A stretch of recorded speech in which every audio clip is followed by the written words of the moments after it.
Nosso canal é mais do que apenas uma série de leituras. É um farol de esperança e uma fonte de força.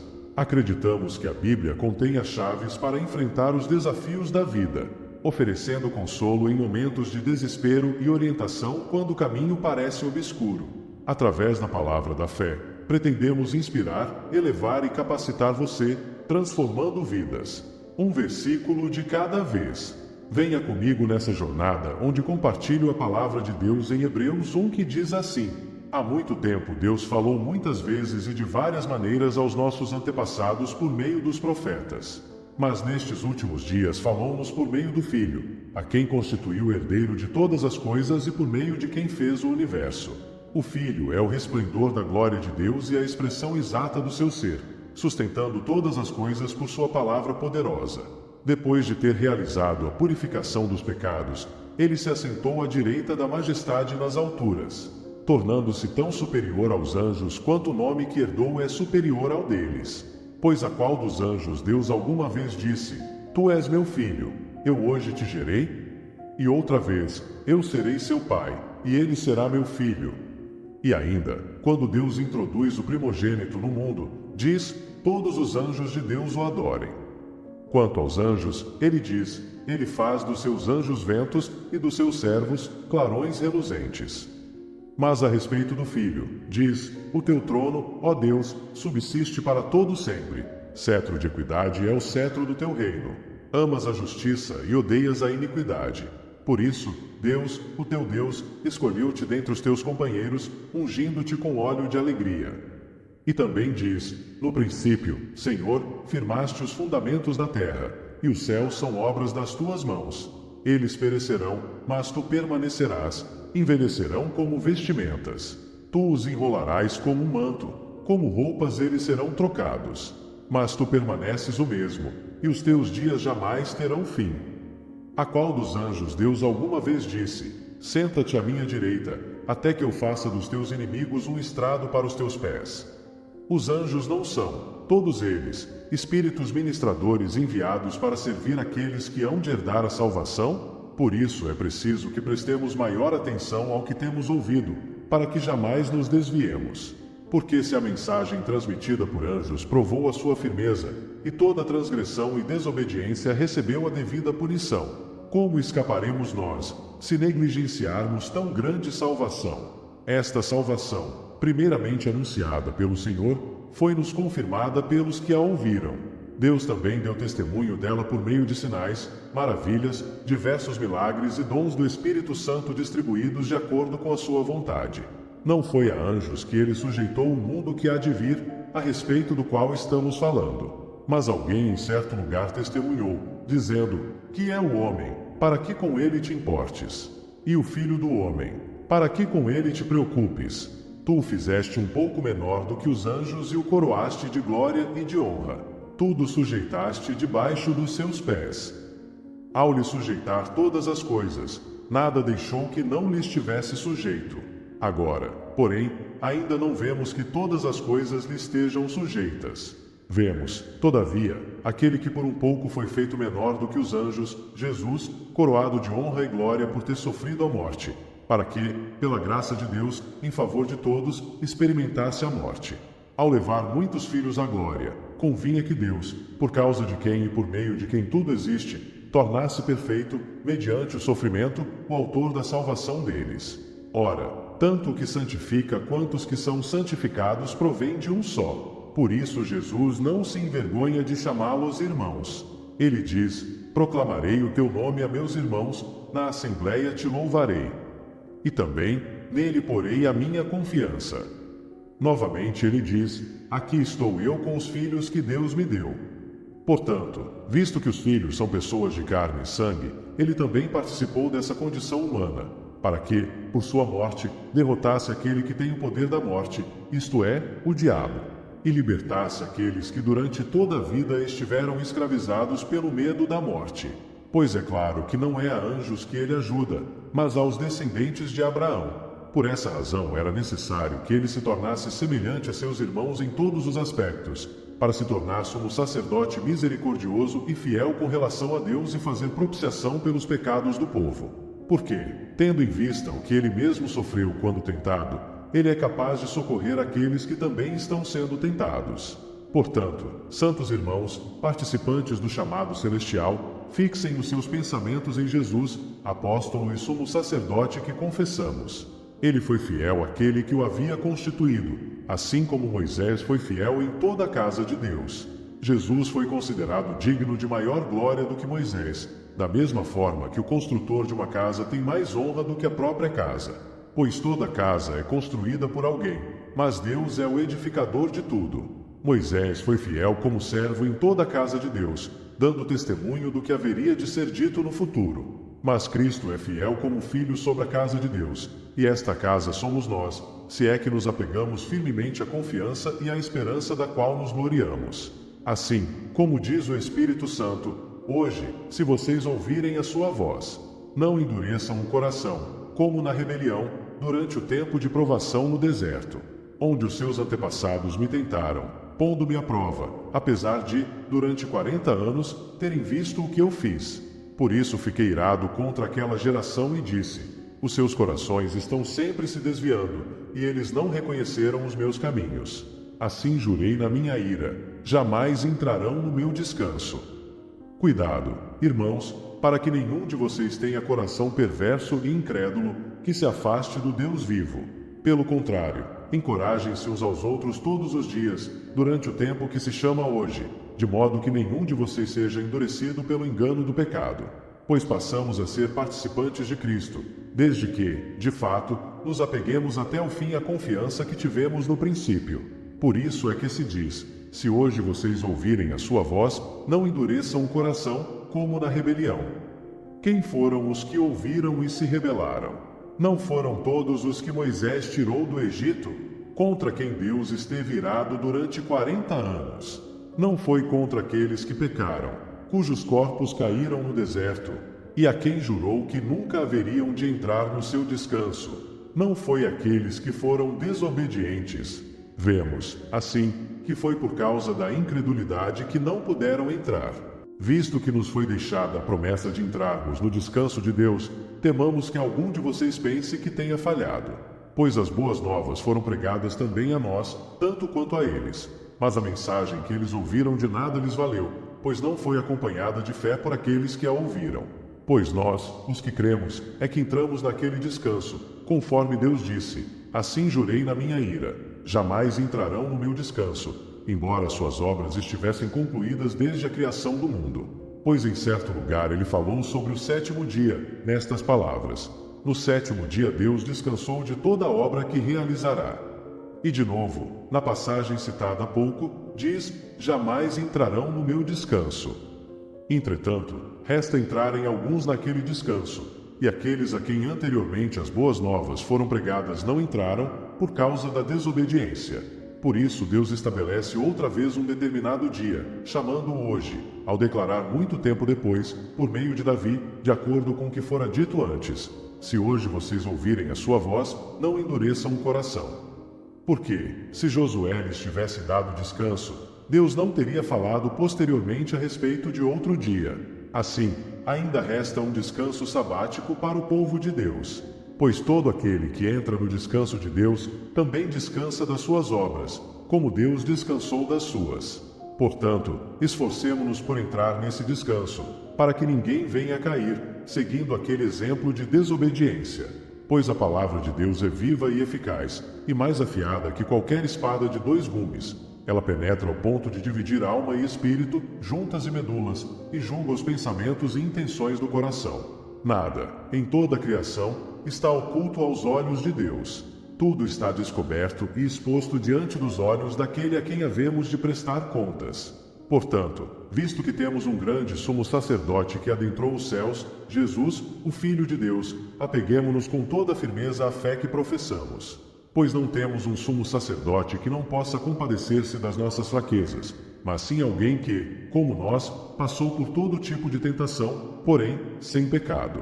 Assim sendo, aproximemo-nos do trono da graça com toda a confiança, a fim de recebermos misericórdia e encontrarmos graça que nos ajude no momento da necessidade. Todo sumo sacerdote é escolhido dentre os homens e designado para representá-los em questões relacionadas com Deus e apresentar ofertas e sacrifícios pelos pecados. Ele é capaz de se compadecer dos que não têm conhecimento e se desviam, visto que ele próprio está sujeito à fraqueza. Por isso, ele precisa oferecer sacrifícios por seus próprios pecados, bem como pelos pecados do povo.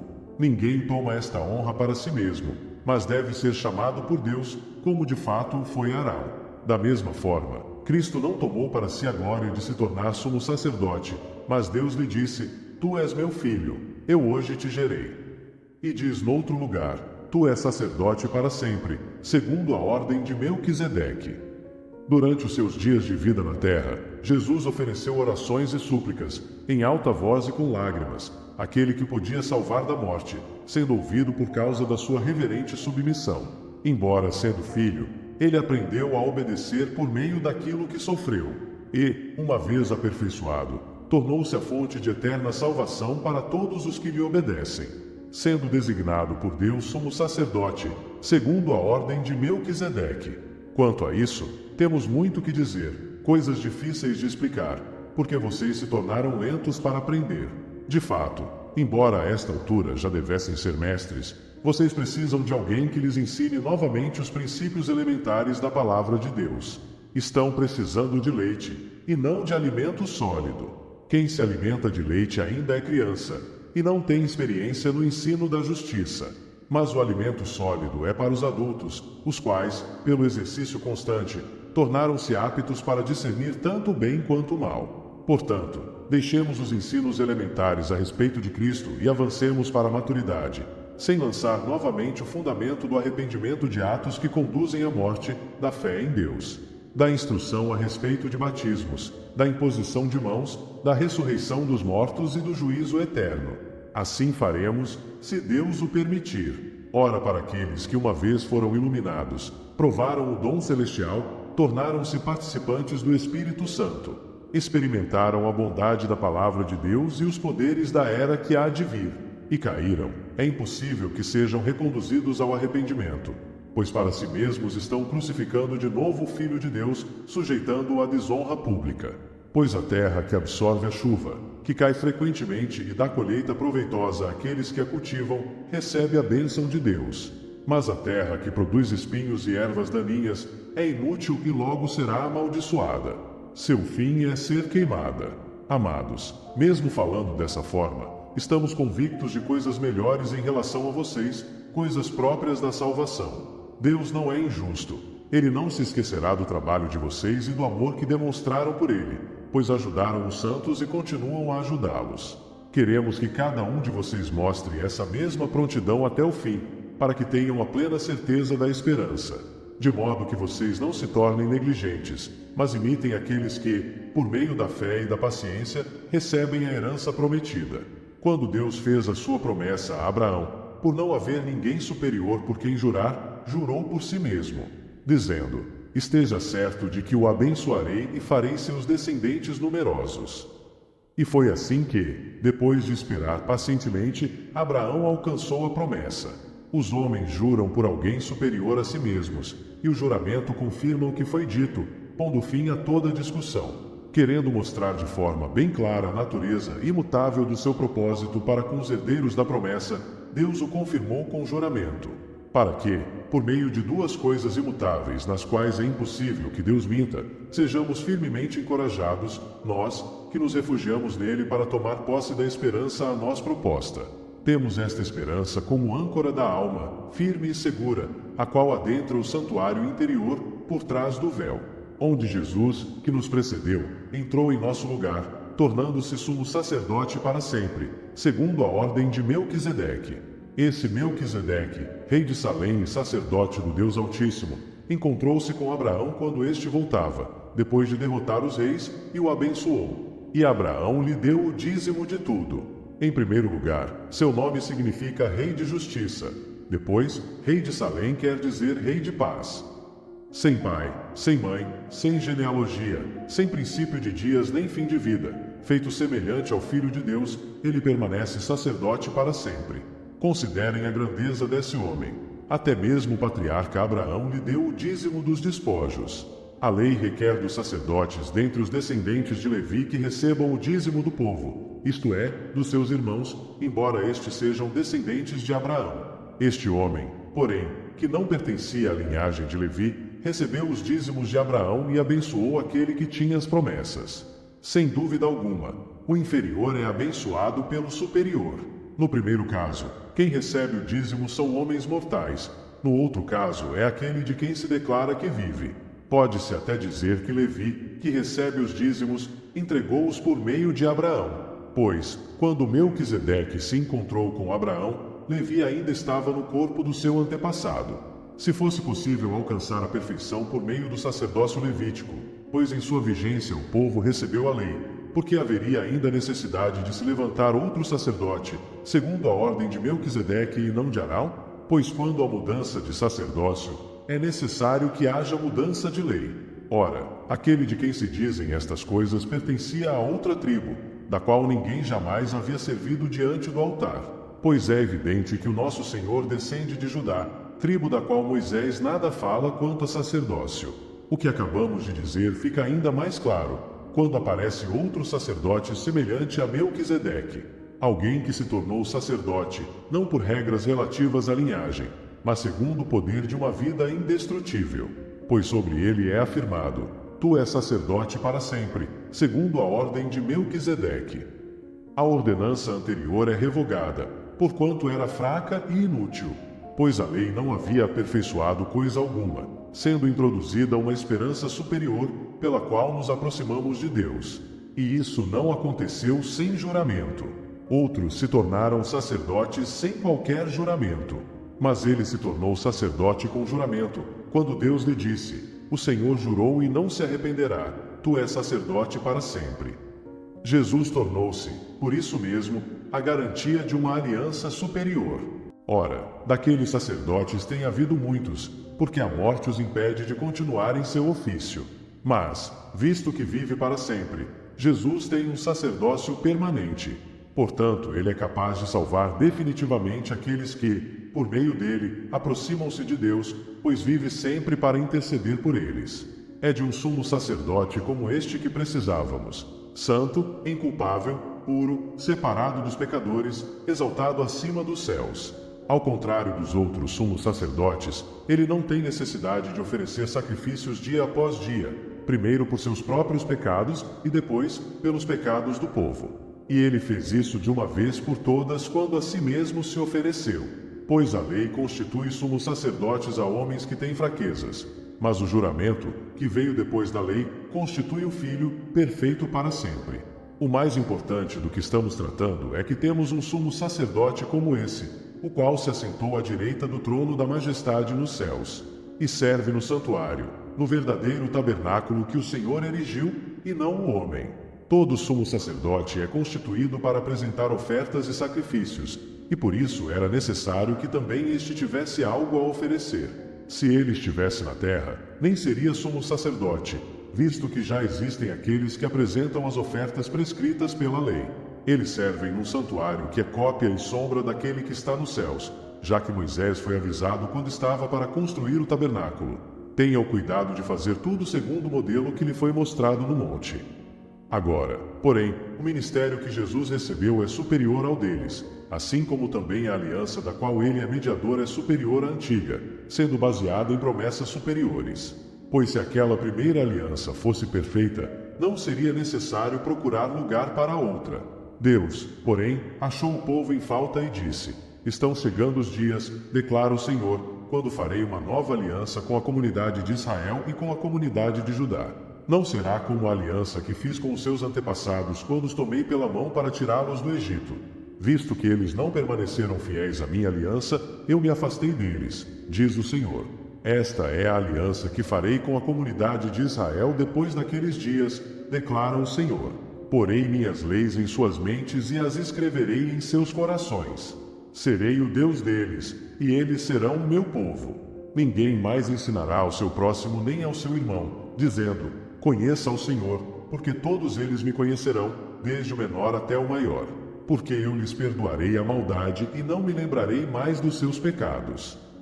Chamando nova esta aliança, ele tornou antiquada a primeira, e o que se torna antiquado e envelhecido está a ponto de desaparecer. Deixe seu like, se inscreva no canal e compartilhe esse vídeo. Até breve, amém.